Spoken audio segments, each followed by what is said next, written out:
Straight out of Compton, original streets. Grew up with the lion, see what the criminals see.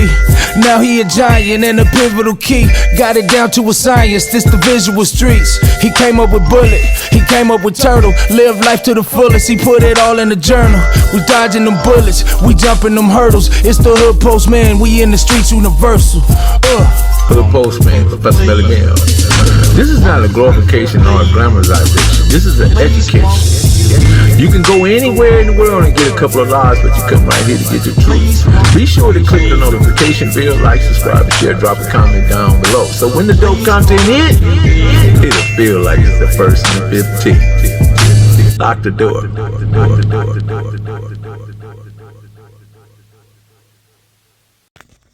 Hood Postman. So who I'm here with today? You're here with today is Rolo from Westside, Denver Lane, Westside Street. Westside, Denver Lane. Good to see you, Rolo. How you been, man? Oh, I've been doing good. That's great. So, let's get into it, Rolo. Growing up, where did you grow up at, first of all? Well, I grew up on 107th and Fig. 107th Fig. Yeah. Is that where you originally started, or did you move there? Let's go back to where you came from and then how you get to Fig. Okay. I was born and raised in Watts. I come from Watts. Okay. My whole family line tree come from Watts. What part of Watts? Over there in Nixon, over there in Imperial, Great, all over there. And this pre-gangbanging? Through gang banging, all my people over there is high reps and everything. Uh-huh.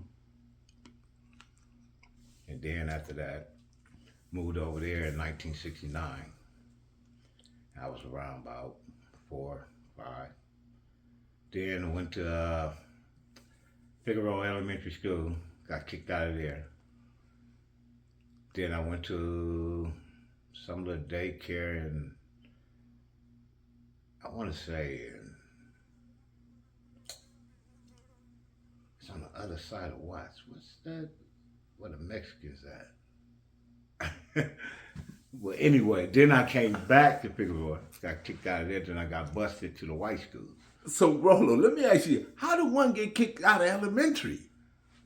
I used to like to fight. And at that time, the teacher, they made us take naps. And I didn't want to take no nap. And I told them I had to use the bathroom. And she wouldn't let me go use the bathroom, so I took my pecker out and started pissing right there on the mat and pissing on people. They kicked me out for that. And then I went to Hardy Elementary. And that was in Torrance, Carson. I think, yeah, Carson. I used to go out there. At that time, I was about 2 blacks in that school. And it was all white and Chinese. So I used to fight every day. At that time, that was during segregation, really, where white men didn't like blacks like they don't like us now. So all my life, I've been dealing with racism and gangbanging. You know, through racism and gangbanging, it fucks you up, you know what I'm saying? Either you're gonna fold or you're gonna hold. Either you gotta be the top dog or you're gonna be the Undertaker. So what was it that impacted you to make you realize that I'm gonna have to be the top dog because this is not gonna work for me? Well, to be raised up in a black family, you already know. When mama and daddy say go to school, you're gonna go to school.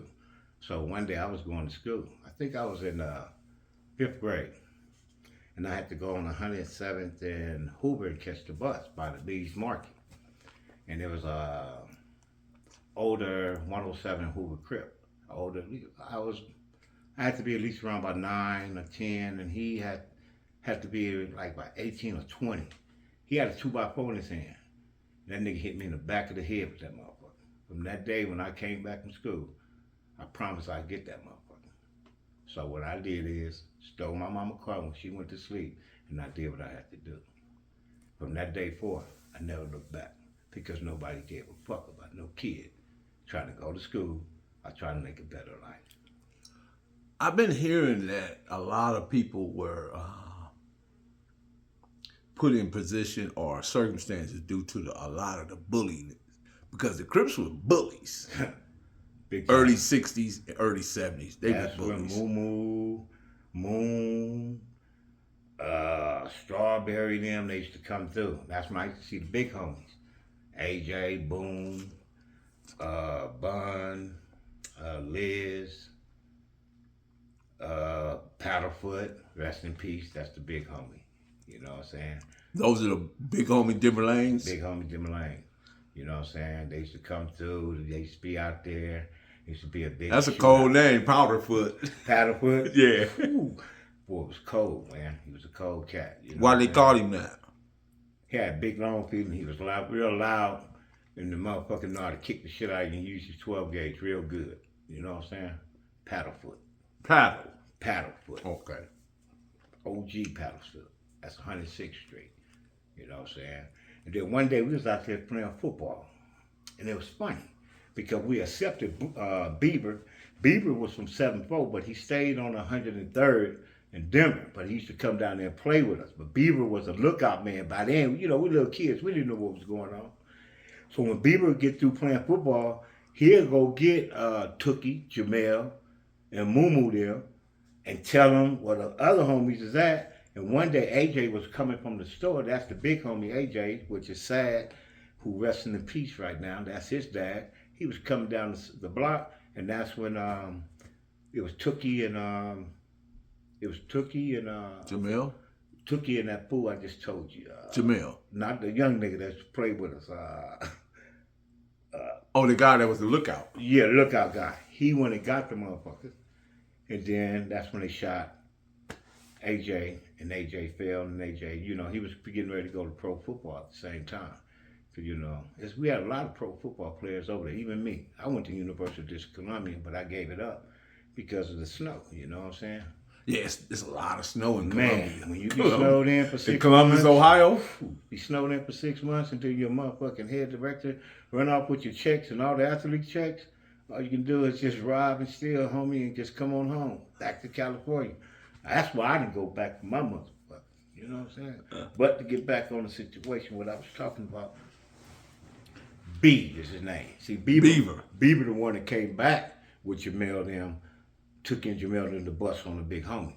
But the big homie got hit in the leg and everything. And then another time it was my cousin Bear, OG Bear from Lanes. He stayed on 107, but he stayed right across the street from us. And my brother and them, they had just did a lick. And then Moo, and then that same fool Beef caught him slipping. They had my brother and them on the ground with a 12 gauge to the hip. By that time, we was out there playing football. We scrambled, broke, go get our heats, but glad they didn't bust on my brother them, and they got on. You know what I'm saying? But it's all kind of events, you know what I'm saying, that really excited me that I seen was real out there. It wasn't never a day that it was born. Every day was a fist fight or a shooting. Everybody was coming through, either 2 or 3 times a day. Lock the door. Proof for grind all the time, baby. Yeah. Cali Finest, baby. Proof of grind all the time. Music money. Got a dollar sign. Hub City. I'm a street nigga. Streets fuck with me. I'ma keep pushing products till the feds get me. It's guap off top.